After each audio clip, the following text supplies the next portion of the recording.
Je vous propose une vidéo un peu spéciale dans laquelle vous pouvez participer. On va commencer par regarder ici notre tableau. Nous avons une colonne de produits, puis ici les quantités, le prix unitaire TTC, et ce qu'on vous demande, c'est de calculer le CA TTC. Bien entendu, vous avez les résultats, mais ce qui est plus intéressant, c'est de savoir quelle est la formule qui se cache derrière. Ici, nous avons les taux de TVA qui vont nous servir pour plus tard. Puis ici, le CAHT qu'il faudra également trouver dans un deuxième temps. Et enfin, nous verrons comment calculer la part du CA hors taxe par produit. On commence. Je vous invite à mettre en pause pour pouvoir faire le premier exercice. Maintenant, nous allons pouvoir regarder la formule qui a été indiquée.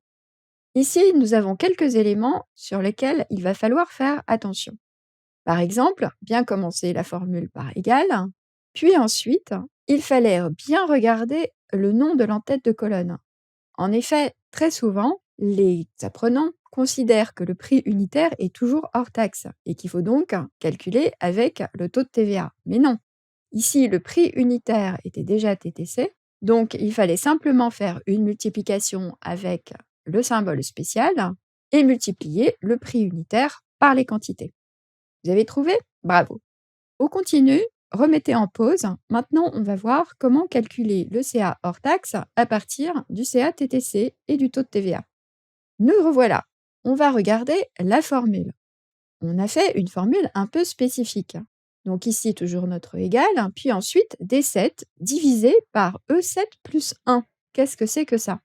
Eh bien, c'est le taux de TVA qui est stocké par Excel sous forme de nombre. Et Excel va calculer sous ce format de nombre.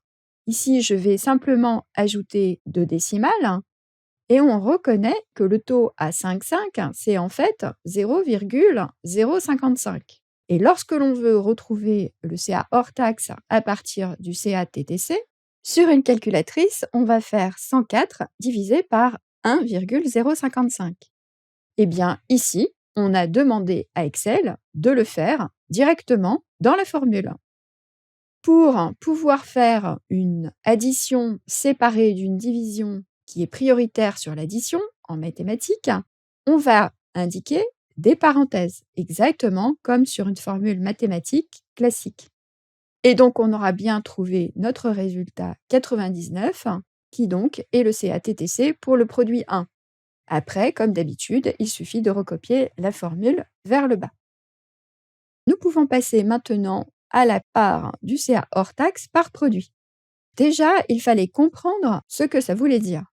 Pour calculer une part de CA par produit, on va prendre un exemple sur un graphique, ici.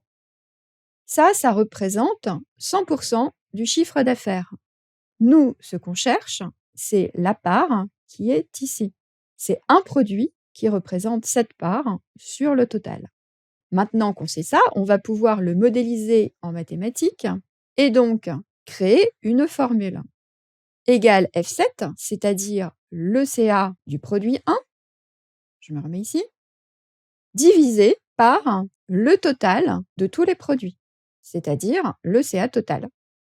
Évidemment, il fallait bien mettre la cellule en pourcentage, car un ratio, donc c'est un pourcentage. On obtient donc bien la part du produit 1 par rapport au total. Et ensuite, on a fait attention à bien mettre ici des dollars pour bloquer la référence en absolu, car le total des produits, lui, ne bougera pas. Ça sera toujours le CA total qui va être considéré. On recopie la formule et ensuite, ici, on a bien 100% lorsqu'on calcule l'ensemble des pourcentages.